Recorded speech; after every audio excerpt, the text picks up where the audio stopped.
Guess I better turn my mic on. I'll start that again. Good afternoon, everyone, and welcome to this afternoon. Happy Halloween to everybody. And welcome to today's Strategic Priorities, Communications, and Intergovernmental Cooperation Committee meeting for Thursday, October 31st. I do like to call to order. Any declarations of conflict of interest? Seeing none, could I get approval of the agenda? Moved by Deputy Mayor Yankoff, seconded by Councillor McKinnon. Minutes from September 26, 2024 meeting. Can I get a motion to adopt those? Moved by Councillor McKinnon, seconded by Deputy Mayor Yankoff. Any discussion on those? I do have a question. On page 3, at our last meeting, we talked about deferring Councillor Tweel's motion and pending because if we remember, there was connection to the report that had been commissioned that had been presented by Carleen Donnelly, and about complex care. In terms of bringing her back, who does that fall under, and do we have a time arranged for that? And I was going to ask the question of His Worship here today, but he is unable to attend the meeting, so I don't know whether Danny or Richard, if you have any insights on that or any possible answers to my question.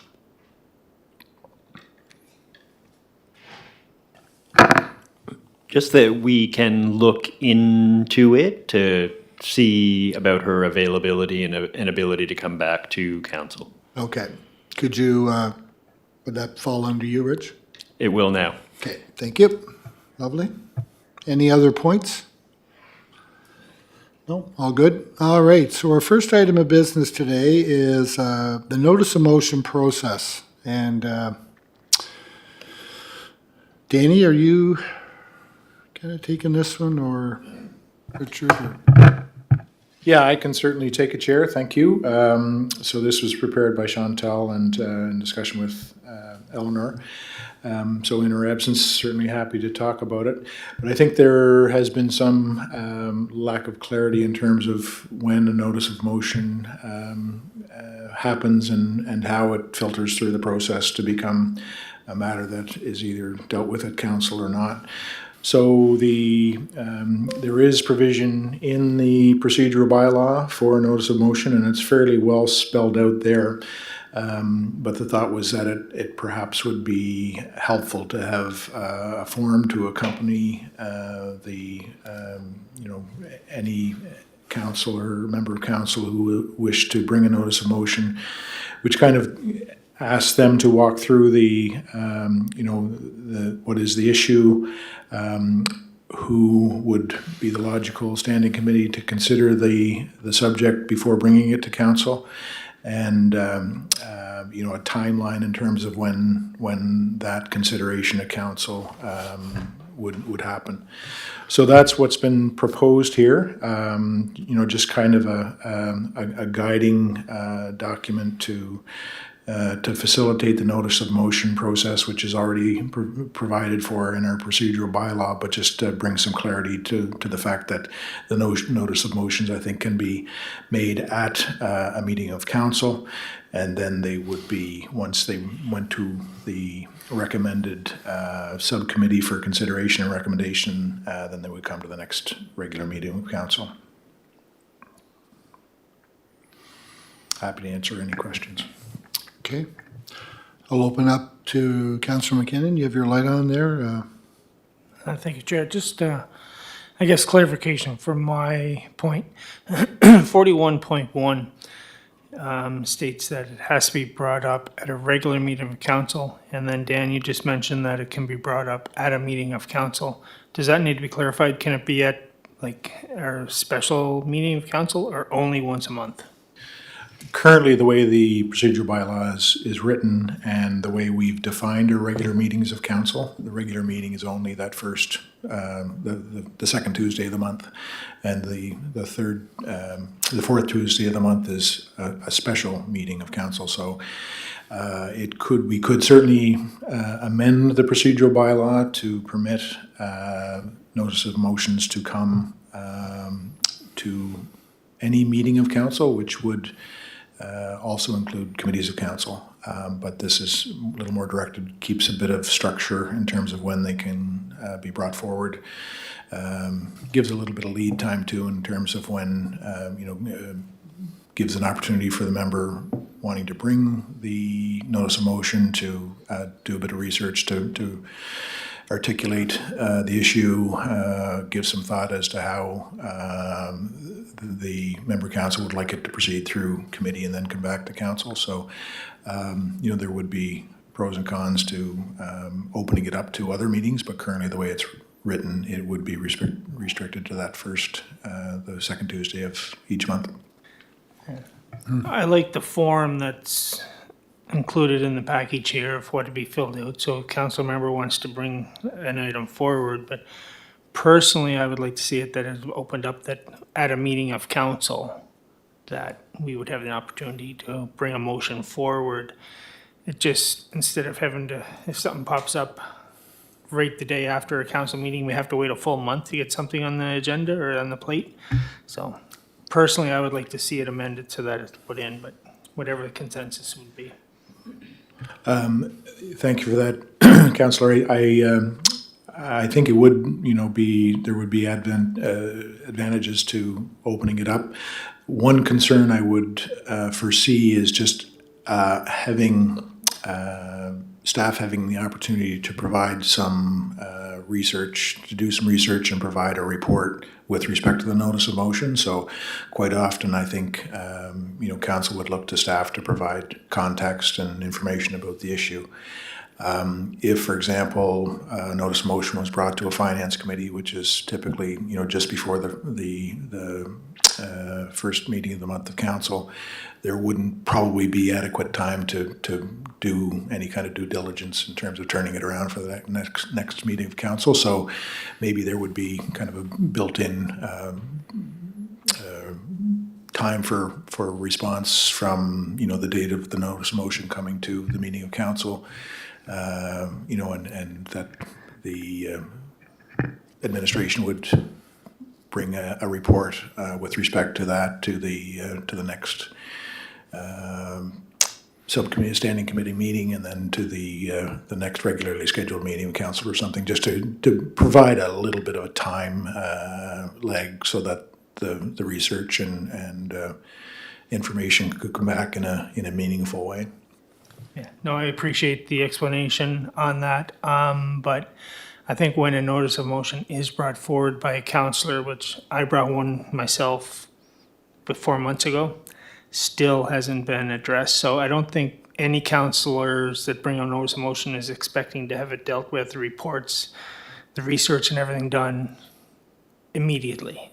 So I still stick to what I would like to see it every second week, but I don't think the expectation is there that we expect that a full report will be done at the next meeting, but just to have the process started sooner so that work can be done on it.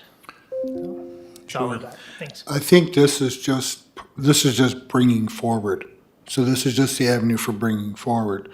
The understanding is that there will always be a subsequent report. There will always be subsequent follow-up.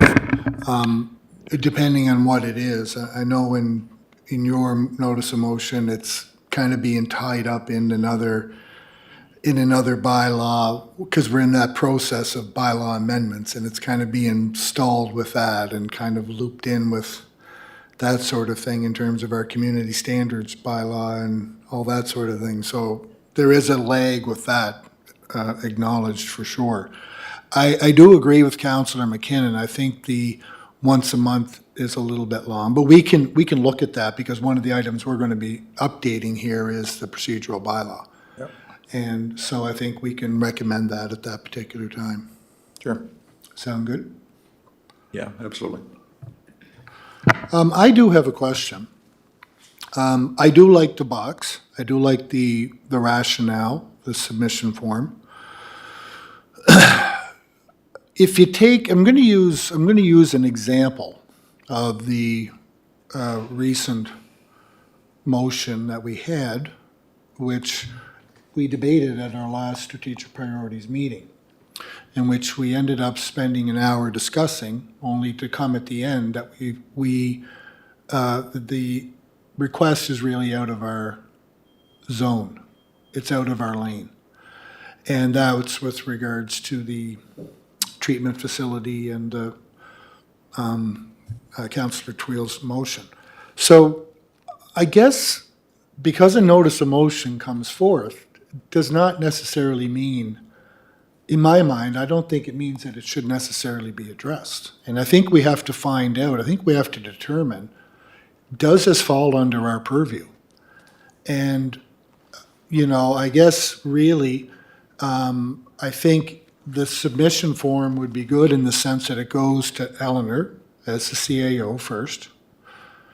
She makes the determination that, yes, this falls under our responsibility. Then the process would begin of determining a responsible standing committee, determining a proposed council meeting date, and going with the explanation. I mean, the explanation or the purpose of the motion could all be there, but I think there has to be a box in there saying, yes, this falls under our responsibility, or no, it doesn't, and here's the reasons why. So I think I don't want to dismiss any notice of motion, or I don't want to say you can't bring them forward. But I think in order of the interest of saving time at the committee level, in terms of saving time at the council level, in terms of saving time and energy at the professional staff level, I think it's important to understand whether this is something that falls under our purview or not. So I would like to see a box in there, and I don't know what the wording would be, but does this fall under the municipal responsibility, or is it the purview of the city? And then that would be click yes or no. If it clicks yes, then you go through with all the other stuff and you bring it forth. If not, then we would have to understand, or a reason would have to be given as to why, to the person who brings forth the notice of motion, why it's not appropriate, or why it does not fall under the city purview. So I'd like to see something like that in there, if that's doable. And so that way, it's a little bit, everything, we're making sure that if we're going to invest time and energy into addressing a particular motion, it is our responsibility. So, Chair, just if I can repeat so that I understand it correctly. So the CAO would kind of have an opportunity to make a recommendation to the standing committee, whether this is within or outside of their area of jurisdiction. And then that would assist the standing committee to make a decision as to whether to recommend this to council. I think so. Because I'm going to go back to that particular one. If we come in and said, we don't have staff, because really at the end of the day, it became that the discussion ensued that we don't have expertise in that area. We don't have human resource attached to that area in order to be able to pull it off. However, in the role of advocacy that the municipal government can do, we can find different ways to maybe achieve or work towards something like that. But it's not our lane. It's not our social services, education, health, all that stuff is not we're not responsible for that. We don't have the human resource. We don't have the human resources that are attached to it in order to complete the request that we were looking for. So that could have come back if that, and again, just using that as an example, if Eleanor had come back and said, this isn't our lane, and here's why I suggest that this notice of motion not go ahead. and then there's an explanation. We understand, and we either, maybe there's discussion that ensues about that, and maybe we say, well, I think maybe it does, and maybe you have a discussion about that, or we say, yeah, Eleanor, you're right, and we decide not to pursue it. So Okay. I think that would be kind of a good first step. All the other stuff is good, the rationale for it. I think in the box there where it says description of motion, provide a clear and concise description of the motion you're proposing. I think that should just be a statement there. And then the details and context would fall down under the purpose of motion. So I think that description of motion should be, what are you asking for? And that's put in there. And then the purpose of the motion, that's where you would supply the relevant details and context. So keep the description of the motion succinct, and then allow for more elaboration down below under purpose of motion.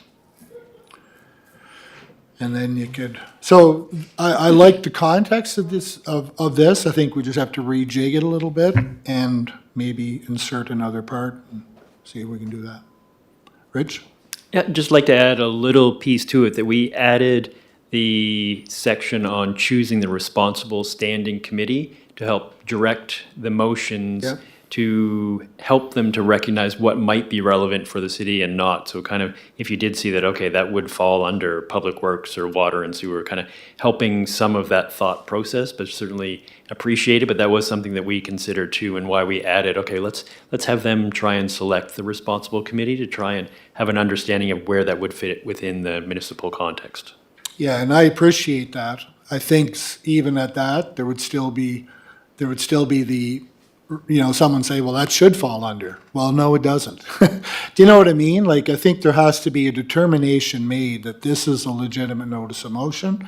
Let's go ahead, let's pursue it, and let's assign it to the appropriate committee, standing committee, and then we'll take it from there. But I do appreciate the fact that that was put in, and I think that's a smart add, and I think that's a logical add to it. I think we can just maybe tidy it up and clarify it a little bit more with those elements. Thanks, Chair, and we can, this was a first run at the Yep. form, certainly is Perfect. a working document, so we can add that provision and before it gets brought forward to council. Okay. So with this then, Dan, will we take a revised version to, are we looking to adopt this, or are we looking, well, it's not going to be, we can't adopt it really because it's, or can we? Well, it doesn't currently form part, the form doesn't No. form part of our procedural It will be bylaw. added at a later time. But it's a tool that we can use and Okay. we can, articulate the Okay. policy or the, Sure. the process, Process, if you will. Moving forward, maybe want to integrate it into the procedural bylaw that says the notice of motion needs to be accompanied with the Right. form, completed and duly with the appropriate information. And that, does also serve the purpose in that, when someone brings something to the floor, there's enough meat on the bones that we actually have something to respond to. So I think it'll help clean up the works. Okay, Chair, go ahead. I Deputy? just wondered if it was important to note too that the process of notices of motion, although not a new concept, relatively new process that we're following here. And I think there's a little bit of confusion around notice of motion, or when you choose to bring something up at a monthly meeting of council that doesn't fall in the report or in the minutes, and then all of a sudden somebody says, well, notice of motion then, but it's really more so just a question that doesn't fit at the time of a question period, but more so taken back to committee for advisement. So that's not really a notice of motion. That's more of a, I have a question, but it's more of a committee question, so I shouldn't be asking at a council, but I am. So I wondered if there was a mechanism for us to make that clarification too, not necessarily in this form, but I don't know if anyone else has noticed that people are struggling with the difference between a notice of motion and just asking questions that maybe we shouldn't be asking because they're not questions to be asked at a monthly meeting of council. Does that make any sense? I'm not entirely clear what you're asking about there, Deputy. So, let me try again. So we will bring a notice of motion through the proper channels, but then oftentimes during a monthly meeting of council, somebody will get up and ask a question, and then there'll be a point of order because the question doesn't fall within the appropriate time to ask it at the monthly meeting of council, because one, it's not in the committee report, or two, it's not in the minutes. So then somebody will just say, well, then I want to bring it in as a notice of motion, but it really isn't bringing it in as a notice of motion. It's more so referring to it back to committee to get the answer so that the chair of that committee can bring it back to the next standing committee meeting and back to council for the answer. Okay, Richard wants to chime in there. As we were having the discussion, I was wondering about another form, and it's a request for information. And notice of motion, maybe it's more policy and something you want to bring forward, but there are times when you have a request for information and how we should handle that. Because sometimes, is that partly what you're getting at? There are times when you've got a request for information and other times where, okay, this is something, a policy that needs to be addressed, whereas this is a question or a request for information that I'm seeking. Yeah, it is a request for information. I personally don't think that councillors need to be bogged down with another form to ask that. A simple email to the department manager or the director, but certainly not another form, not another level of bureaucracy for that. But just sometimes and maybe that falls into an educational opportunity for us just to make sure we do understand the difference between looking for information, department information and policy versus notice of motion. Well, and it is a reminder that what we're dealing with at council is what's in the package. Mm-hmm. And that has to be constantly reminded that that's what we're doing. And if there are opportunities or reasons for bringing up issues, they can be dealt with in a different manner. And a lot of them at the professional staff level. It might be helpful when we do revise the procedural bylaw if we could include even a statement that requests for information should be directed through departments and staff in the interests of efficient meetings and not tying up time of council on issues of like that. So just to provide some context and help direct those inquiries to the administration versus log jamming council with matters that really aren't council matters. Right. Yep. Can I speak again? Go ahead. And then it comes back to, I know there are times when, and cut me off if I'm getting off topic, but there are times when councillors just want to get up and it's almost like, for a lack of a better term for it, a member statement. They want to recognize something happening in their ward so I remember CAO Mohammed saying that there could be an opportunity that this could be included in our procedural bylaw in the future where councillors have an opportunity to speak at the top of the meeting and have that time to say, this happened in our community and we thank you for that, or something like that too, so that it's clear of when that time happens and when it doesn't. Anyways. I think these are the sorts of things, again, when we're looking at our procedural bylaw and our council code of conduct, which are two bylaw amendments that we're looking at. I think we can address those types of things at that time. And they're all good suggestions, and I hope we keep them front of mind and that we have the opportunity, which kind of, I guess, are we good with the notice of motion part in terms of, so just so I'm not good with that. When we wrap it up, what are we going to get? Are we going to get a revised sort of submission form, or will that come back here, or will that come to I think as long as it's your direction, we can make the adjustment to the form as you've directed and Yeah. or requested, and we can bring that to The next council. meeting? Yep. Okay. I'm good with that. You good with that, Debbie? I am. I just want to make sure we don't get any pushback that it doesn't necessarily align with the Municipality Government Act, that once we take it to council, we're adopting a standardized template, but it's not, but it hasn't been adopted into a procedural bylaw yet. So I just want to make sure that what we're doing is procedurally correct, that we can adopt this prior to changing the, yeah. Yes, so, Councillor, through the chair, I believe the guts of what's in the procedural bylaw now with respect to notice of motions gives us the ability to do what we're looking to do. This is really just putting a little more, another tool to do what the bylaw enables us to do. So Okay. I think we're okay on that. All right.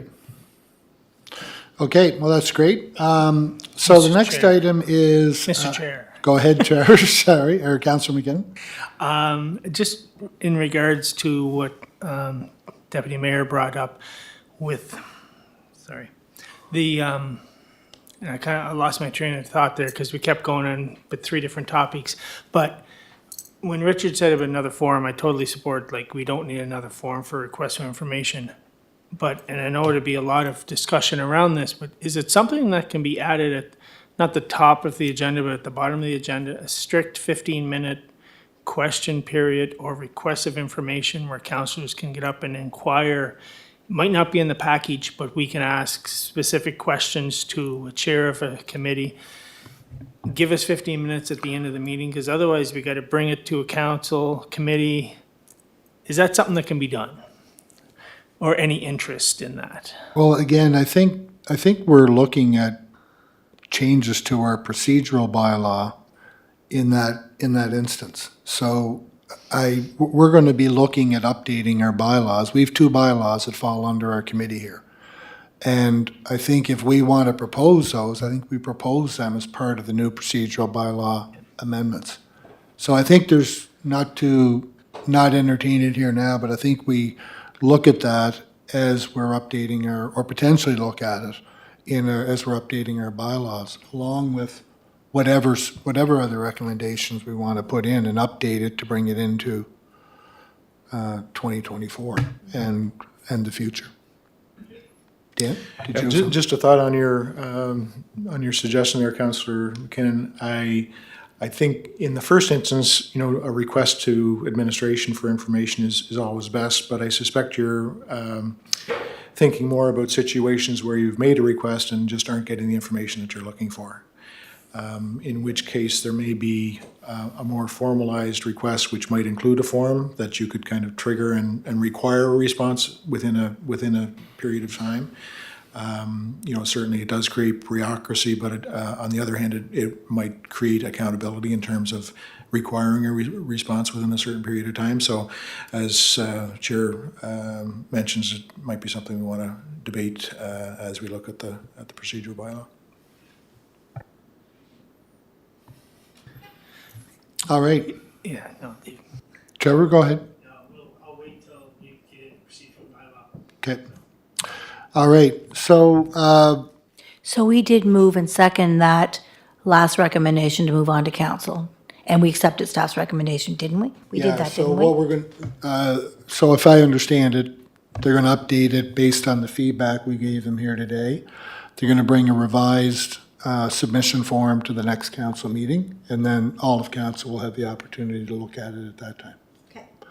with our input or changes that we made today. So based on that, based on those changes, we've accepted staff's recommendation. With As the, long as- with the Perfect. updated changes, yeah. Wonderful, thank you, Yeah, Chair. so I guess what we're saying here today is we're gonna ask staff to bring an updated version back to the next council meeting. Yeah. Good with that, Councillor McGinn? Okay.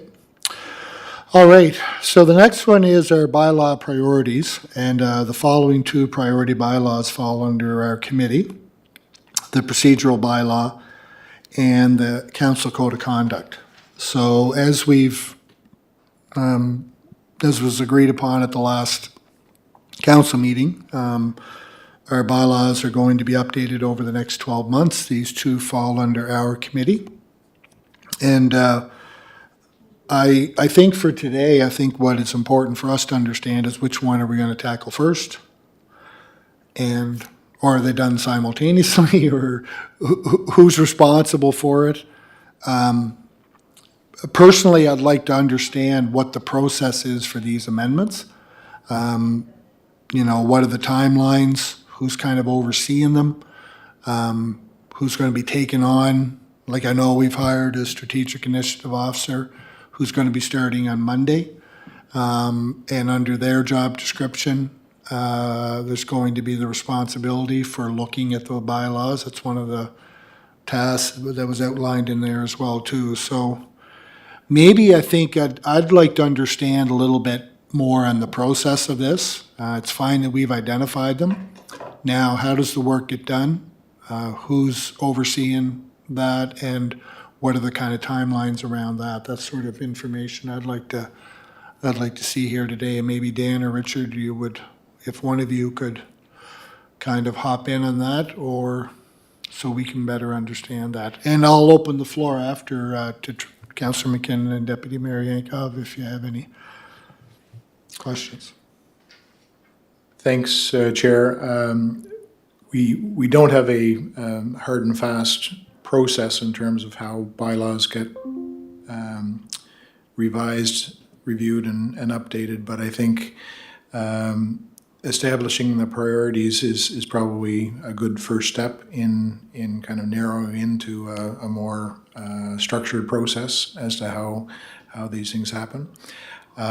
Certainly open to your thoughts, but just as you asked the question, thinking while you were asking the question, I think what might make sense is for staff to, at a high level, identify the items in the bylaws that a committee is responsible for in terms of updating, kind of coming back with a list of items that administration believes would be key areas to be focused with respect to revisions.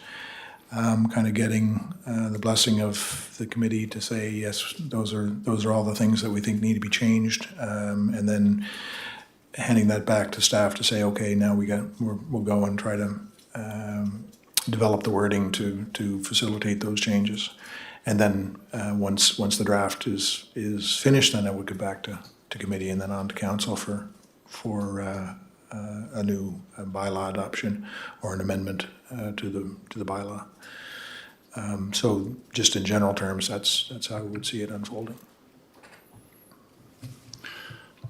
So if I understand that, Dan, you're saying that we as council look at the current bylaw, we recommend possible changes, additions, deletions.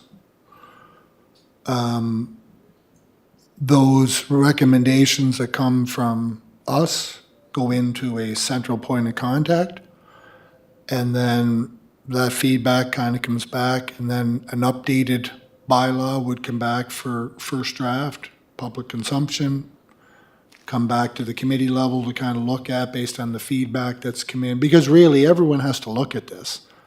I mean, the procedural bylaw, and Councillor McAleer has joined in our meeting here. Thanks for coming, Councillor McAleer. And so, everyone would have to have a chance to look at that and put their own eyeballs on it and say, what do I think has to be done here? And then we have to come up with a collective decision. So is that what you're proposing, is that we start with, we've received our procedural bylaw and our council code of conduct bylaw. We take it out, send it out for council input, put a timeline around it, all the feedback comes back to whomever, and then the work begins from there. Is that kind of what I'm hearing? Those are, kind of on the fly thoughts without doing a lot of research or thinking about how the process is going to unfold. I think the the good news is that we have a new focus on getting these things done. My expectation is that our new strategic priorities and initiatives officer is going to be able to provide process and context and tools to engage with council and staff so that we end up with well-designed up-to-date bylaws in a relatively timely manner. So, yeah, those are all, I think, mechanisms that we can use. As an example, at the province, typically there's a consultation draft of new legislation that's not confidential, that would be made available to stakeholders and interested groups that, you know, if you're looking at a revised patio bylaw, or having that included in a community services bylaw, that, you know, there may be a consultation phase with the restaurateurs and the Downtown Business Association. So I think it would be perhaps, you know, tailored to the bylaw that you're looking into and who the stakeholders are. But certainly we can, I think it is important that we think about how we proceed and what the process is.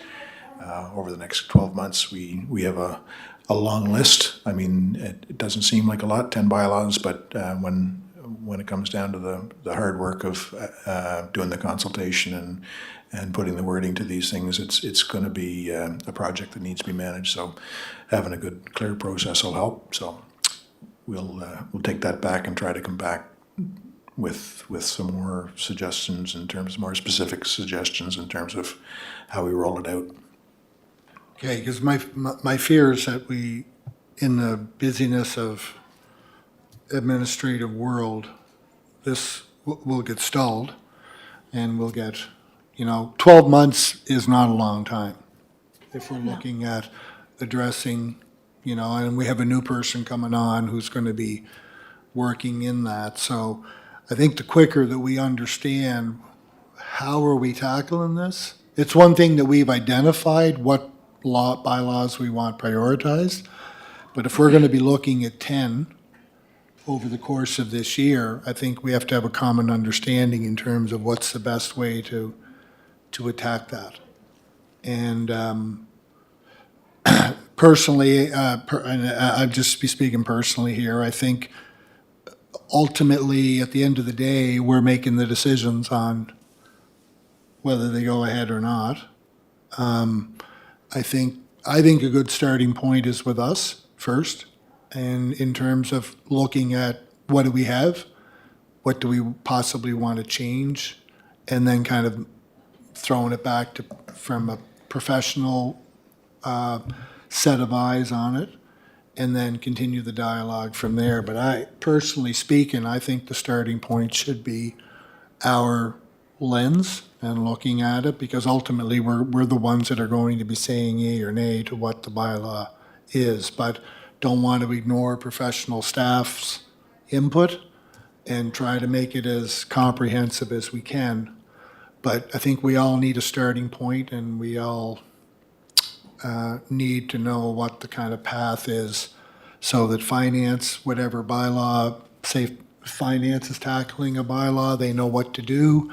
If Parks and Rec is attacking it, they have a similar process. So that we're all kind of familiar with it, and then we know what we're doing, because I really don't at this point as as a two-year counselor, and this is my first crack at going through it. So I think it's important that we understand what our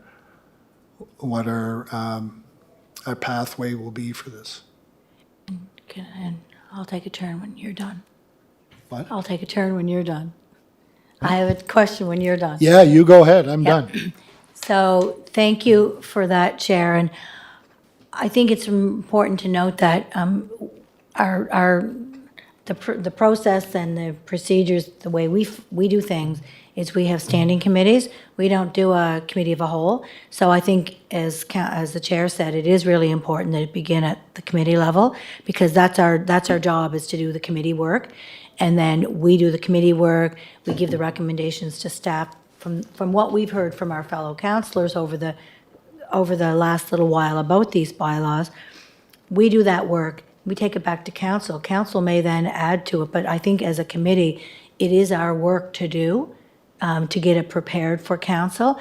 And so what I heard from the chair and what I heard from our director didn't align, because what I heard Dan say was that staff would prepare something and bring it to us, but I think, how can they prepare anything until, as the chair said, we make note of the things that we know that our fellow councillors would like to see changes made first.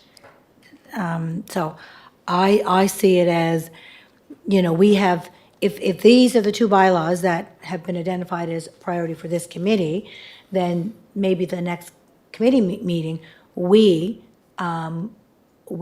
come up with suggestions and ideas based on the current bylaw of what we might want to see the staff work on. Does that make sense, or did I get it all wrong? Because I can't imagine it starts with staff, because they don't know what council wants. Well, I'll clarify my thoughts on that. My thoughts are is that just because we're on this committee, I think what we're dealing with, say code of conduct. Code of conduct applies to 10 councillors and a mayor. And they have to have the opportunity to see what's our current code of conduct, what is still relevant, what's missing, what should be added, what should be taken away. And in speaking with the code of conduct, we have to adhere to the MGA, because I do know that our current code of conduct is not in alignment with what is outlined in the MGA. So I think personally, if a lot of this stuff is ultimately going to be decided at the end of the day, after all the decisions are made, all the discussions have been had, it's coming back to us to make a decision. Are we approving this bylaw as is or not? So I think for us, I think the starting point has to be with us. If there's a finance bylaw that is looking to be adopted, I'd like to see what that says. I don't know what their bylaw says, and I don't know what the other bylaws say. But I think it's important to get all that feedback into a central person to take it, use it as needed, and make whatever amendments are required. But I think it's incumbent upon, I think everyone has to have the chance to put their eyeballs on it and say, yeah, this is what I think we should do. Now, will everything get taken in and will everything get adopted? No. But I think there has to be a chance to offer the input and say, this is what I think should be happening. So I think the starting point has to be with council, and then we kind of go from there.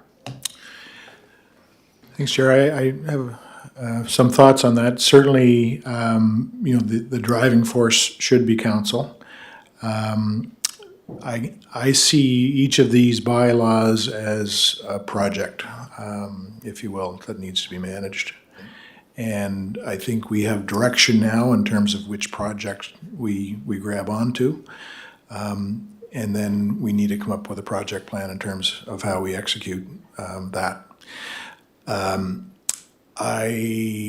As we're talking again, I'm thinking that, the fact of the matter is that each of these bylaws impact all of council, not just, procedural doesn't just impact the Strategic Priorities Committee. So I think we probably want to do that outreach to council on each of the bylaws in terms of what their pressure points are or areas of concern are, things that you'd like to be addressed. But I think we do need a project manager for each of them. And I think that the logical place for that to rest is with administrative staff. I think in the majority of those cases, it would be with the Strategic Initiatives Officer to manage the process in terms of engaging with council to get their input. So just on that point, Dan, so if the code of conduct comes back to Eleanor, Eleanor would work in collaboration with, is it Melanie, the new Yes. person? Yeah, Melanie Bailey. Yeah, Melanie Bailey. So Melanie and Eleanor would collaboratively project manage the council code of conduct bylaw review. If it goes into finance, if there's something from finance, probably going to be you and Melanie, kind of project managing. Yeah, and our new finance manager, and yeah, Yeah, yeah. okay. But I That- think that- I think the reality is that we need to engage with council to make sure that the priority areas to be addressed in each of those bylaws is the work that's being done is reflective of where your areas of concern are, and that we're factoring that into the work that's being done. So not doing the work in a vacuum of what council's priority is, because these are your bylaws. They're not staff administrative Right. policies. Yeah. Right. Okay. Councillor McKinnon, you had your light on? Yes, thank you, Mr. Chair. I'll apologize up front here.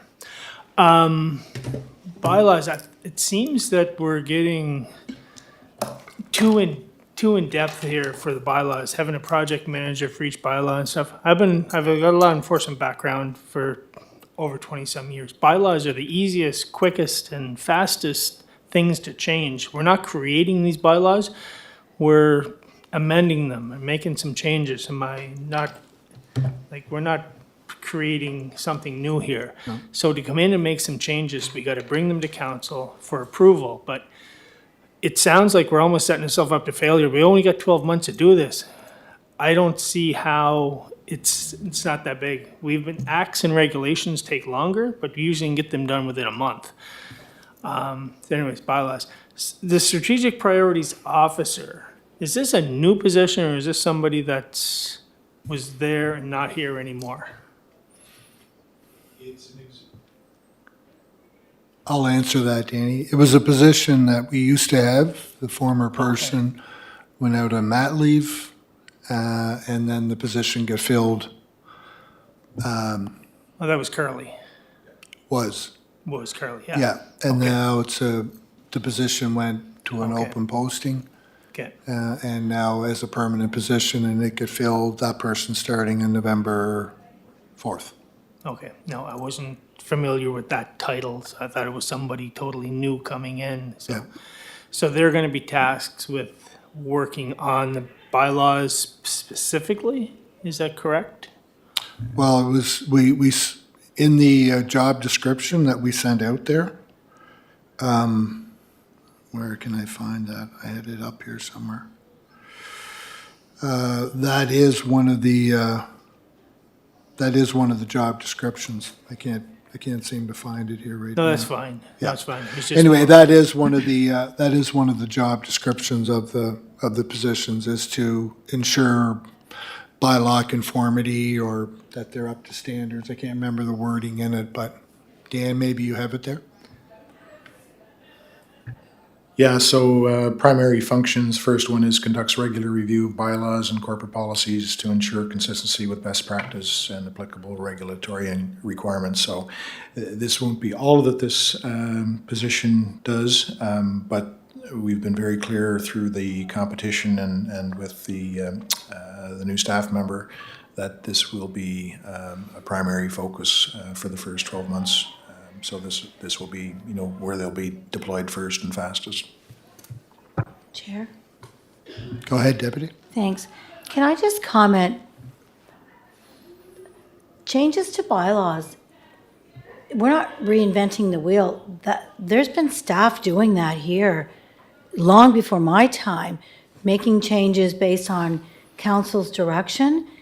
And I hope we're not complicating and turning these changes to bylaws into this huge project and taking like this stage gate approach of like it becomes this project. And I know projects can be little too, but I just hope we're not overcomplicating changes to bylaws, because they have been happening long before we've all been on council.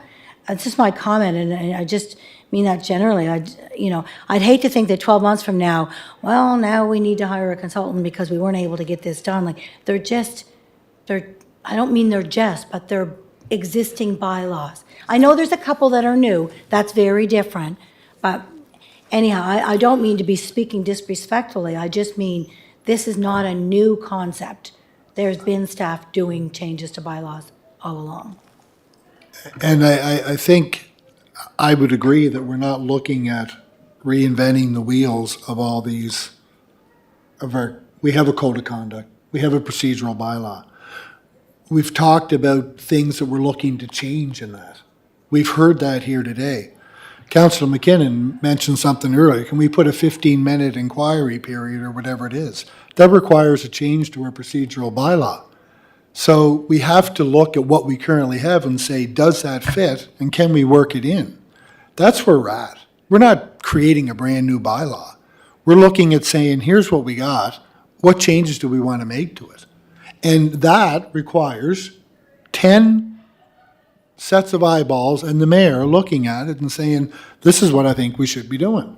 So that's where I think we're going with this. And then we have to put that out there for council consumption so that they can look at it and see where we're at. What do we have to make? What changes do we have to make? Maybe none. Maybe we're good. Maybe all our bylaws are fine. I doubt it. But we have to allow for that input to come in. And there has to be someone overseeing where's that going? Who are you sending it to? Who are you sending your feedback into? Has to be somebody. Or else it's just going into an abyss. And it's not going to come back in any kind of crystallized form. So, Chair, when our CAO approached council with the changes to these bylaws, what was the plan? I don't know if there was one yet on Well, how. the plan is that there was 28 bylaws that had to be updated, that were in requirement, and the direction was, which ones do you want our staff focusing their energies on? And that was the purpose of identifying the top 10, if you will, because there's 37. Which one do you want us to work on first? So we gave them that direction. We've said, here's the ones. The two that come back to this particular committee are procedural bylaw and code of conduct. Now we have to say, which one do we want them to work on first? That's how I see this whole process. It kind of filtered down from 37 to 10. Now it's at kind of the committee level, and the committee has to say which ones do we want staff to prioritize working on. That's how I understood it. But weren't a lot of those bylaws, like when we did the survey, some of them were bylaws that maybe don't, like, there was like the dog license bylaw, weren't they all in there when we prioritized? Not just the, Well, what we said is that's not a priority. right, yeah, okay, Yeah, so they presented all bylaws. yep. We said dog licensing bylaw, for lack of a better word, is not a priority right now. But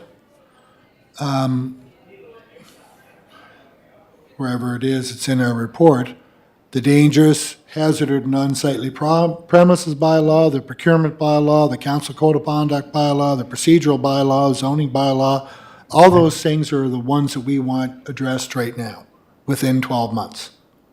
Let's get them done. So that's kind of how we ended up where we are right now. So we've established those priorities. It was voted on at the last council meeting. Now the work begins to get them updated. Do we need a motion then to put in that we need one or the other to go first? I think we've got two, or do we say, do you work on them concurrently? I think we have to give a little bit Tough, more one or the direction other. right now. Personally, I think procedural bylaw is more important for council than the code of conduct. Code of conduct is definitely important, but to me, procedural bylaw and getting the procedures in place for us as a council, I would like to see prioritized, but that's just my opinion. Deputy, what's your view? I could be the tiebreaker here.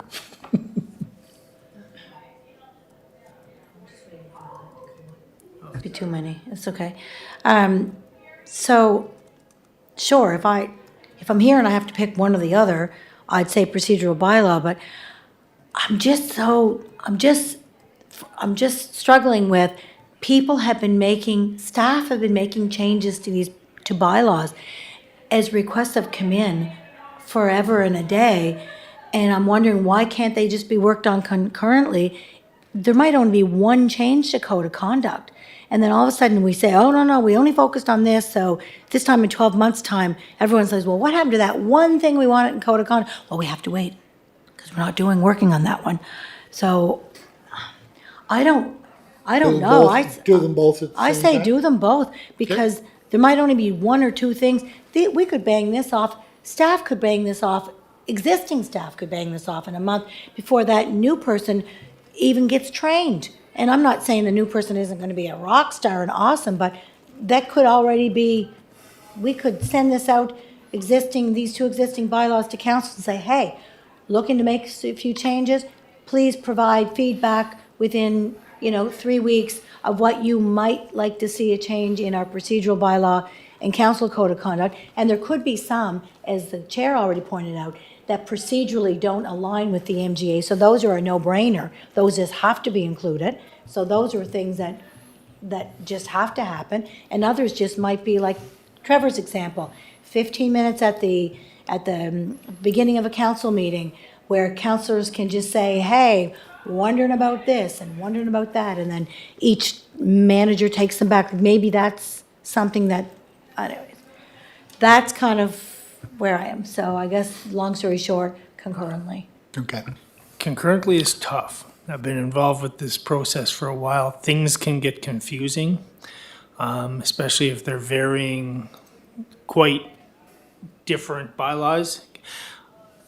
I think they should be dealt with one at a time personally, and then brought back to us concurrently at the same time, or they can be brought back one-to-one. But to work on two totally different bylaws can get confusing for the people working in it. That's, again, kind of experience. But Just staff never work on one thing at a time. I mean, people have all kinds of files going at the same time. A comment on the project management. Certainly, administration has no interest in making the bylaw amendment process any more complicated than it needs to be. We, as much as council, want to get these things done. But I think what really we need is some leadership and focus to make sure that there are timelines involved and what needs to be delivered. And to the chair's concern about process, how are we going to do this? So I think we want to. We do have some new bylaws. We have the procedural or the procurement bylaw is a new bylaw. We don't have one. The community services would be a new one. So there is new work to be done. But I think there will be staff in departments that will be responsible for doing some of the spade work in terms of identifying pieces of this. So while we only have two to work on at this committee, we have obviously a lot more than one standing committee, and they will have their own priorities. So there will be concurrent work going on, but there will be leadership and project management at the level of both the CAO, the directors, and the strategic initiatives officer to make sure that this work gets done in the window that we have. So the project management aspect of it is in an attempt to make sure that the process is inclusive. We're engaging with council and identifying the issues that need to be done, but also coming up with an achievable timeline so that we deliver on what council has instructed the CAO to do. So. Okay, so if we're looking at, we can. Personally, I think we should. I think we should be chewing off one at a time. I think if we're going down this road, we start off because there is, to Danny's point, there's going to be concurrent work done with other. But I think we should say from our committee, we decide which one we want them to work on first, because there is going to be the concurrent work that you're referring to, Deputy, where they are working on different things at a different time. I think what we want to say is what do we want to prioritize from the Strategic Priorities Committee as the work that should be done first, because I think I don't want to get too many balls in the air and kind of make that skew that sort of focus on the professional staff side of things. The other part about that too is I'd rather send out one bylaw to the council from our committee that they can chew on and provide the feedback in, as opposed to coming in with a whole bunch at one time. That might be a little bit of a daunting of a task. So at the end of the day, I guess it's, committee can decide here today. But for me, we don't have a brand-new bylaw to work on in this committee. We have 2 existing bylaws that need a couple of minor changes. So I'm still sticking to my suggestion that we work on both of them concurrently. But at the end of the day, it's a democracy. So it's really, that's just what I would like. But it's not just about me.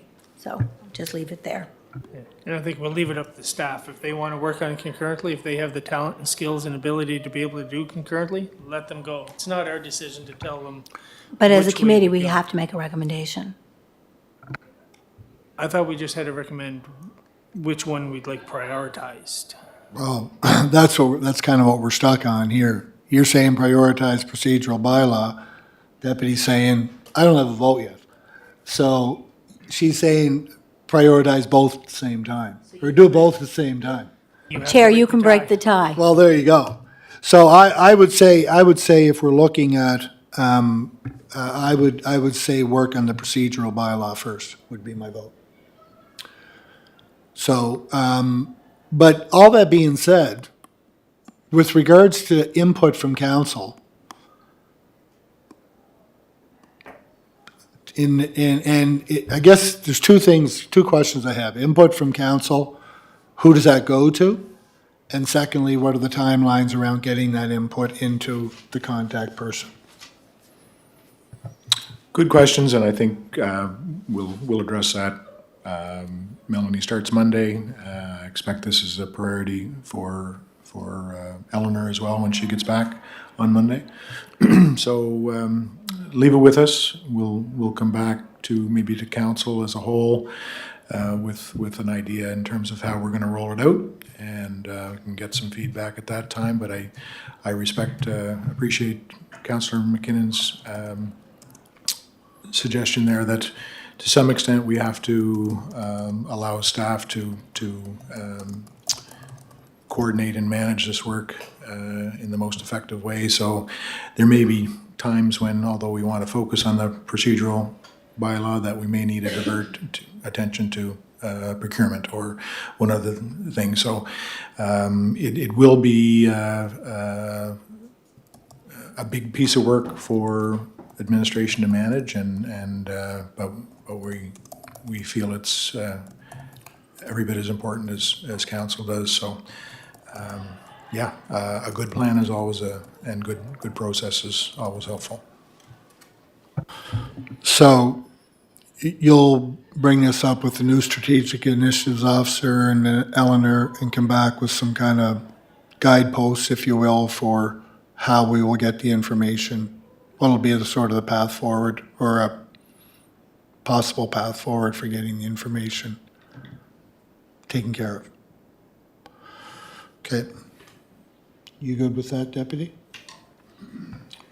Yep.